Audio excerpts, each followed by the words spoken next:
usually how I start off the interview is I ask, like, what you studied and where you graduated. But if you could tell us a little bit about your story with college, all that jazz. Well, after graduating from Jefferson High School, I went and did 2 semesters at UW Oshkosh. Okay. I only did 1 year there, and then I did a few semesters on and off at the wonderful UW Waukesha. Oh, And besides that, though, I did not actually graduate with a degree. Kind of took my own path with family and work without graduating. So after that, I actually got into the service industry. I had a sales job with a 15 statewide marketing sales. So it was oh, American marketing and publishing. So everything from print sales, text marketing, digital sales, whatnot. hmm And then I got back into managing a bistro and doing bartending and serving work. okay. So what made you decide, like, not to finish your college route? It was some stuff with family. It was some stuff, with funding, that sort of thing. And I also have kind of always been kind of grew up in a bit of a work your way up the ladder kind of household. I really enjoy, learning from more of a mentor based program than take all these gen eds and do that. Nothing against college. I'm super proud of everyone that's done it. Um, but for me, I thrive more in the environment of mentor based and learn as you go. Okay. Awesome. And then how did you, well, first of all, I think it's great that I wanted more people on here that maybe didn't have a traditional route. And Hmm. so it's awesome that you were able to, sorry, my cat's meowing in the back, that you were able to kind of figure out what you wanted to do and you didn't necessarily need college for that. So how how was all of those transitions from like the different universities and then the different positions? Like, how did you handle kind of always building the plane as you were flying it? Well, I think it took a while for me to actually figure out what I wanted to do, and that's another reason that I kind of, was like, why am I here? Why am I in college? I don't really even know what I want to do yet.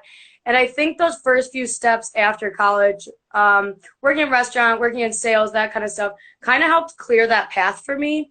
Made me realize like what I excel at, what I'm good at, and kind of gave me a clear goal.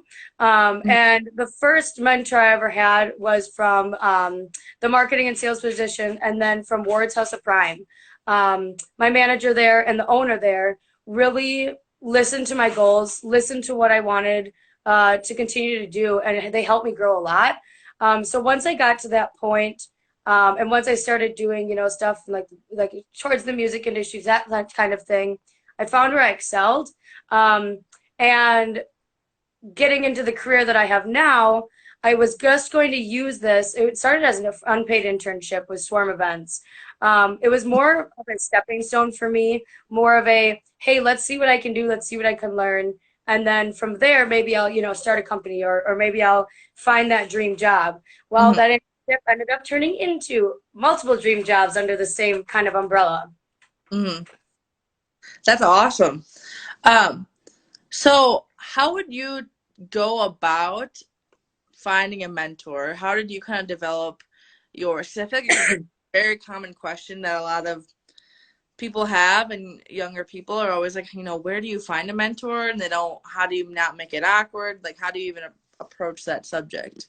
Well, for me, my boss, Michael Sampson, became my mentor very quickly.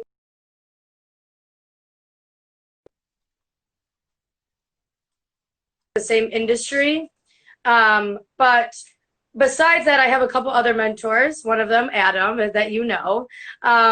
Those, I wouldn't say that finding a mentor necessarily has to be in your industry. It is a good place to start to say, do some research and find out who in your industry is doing what you want to be doing, who is, supporting what you want to be supporting, who has the same kind of morals as you. Hmm And it's, I think that you don't have to feel uncomfortable asking. I think it's good that you feel uncomfortable asking because it means that you're growing. But just blatantly telling people, I see you as a guider, a leader, a mentor, and you don't have to ask anything of them necessarily. But letting them know that you are their mentor, that they are your mentor is the first step. And then from there, if they want to actively participate in that mentorship, is amazing. But besides that, just knowing that you have somebody that does believe in you, I think is the biggest thing. Hmm. Yes, I agree. Thank you for sharing that. So Yes. right, could you tell us a little bit about your work and how it's been affected with the pandemic? So I feel like you Yes. guys did a great job of like continuing your work even through all the crazy times. Yes. So besides Swarm, I am a co-owner of two co-working facilities, the Hive offices, Jefferson Street and Milwaukee Street locations. That obviously, I think, is pretty obvious how that's been affected. It's people coming in and out, travelers, that sort of thing. As far as that goes, we do have a really amazing base of, dedicated members and private office members. And we've been able to work closely with them to make sure that they're taken care of, make sure that we're taken care of. Um, we've had a lot of support, and I think that first and foremost, their safety and their health comes before anything.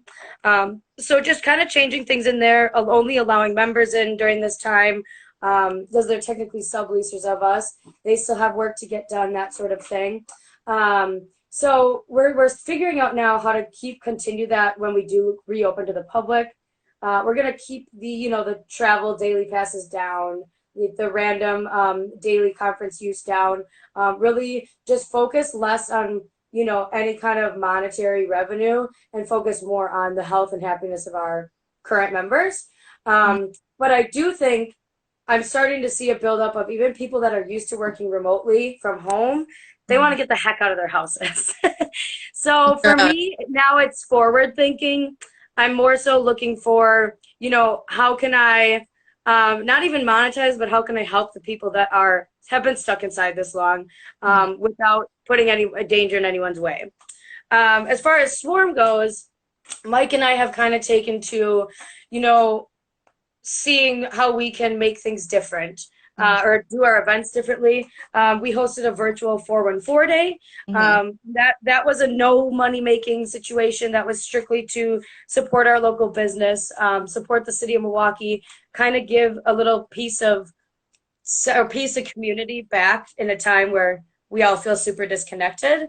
Um, and then as far as our other events go, we do have multiple business plans, multiple plans of whether we need to cancel. We have multiple plans, whether we can go full force, everything like that, or if we have to kind of, spread out and monitor attendance and all that kind of stuff. So it'll be interesting working very closely with local officials, the Henry Meyer Festival Park, working closely with CDC and Milwaukee County Health Department, that kind of thing.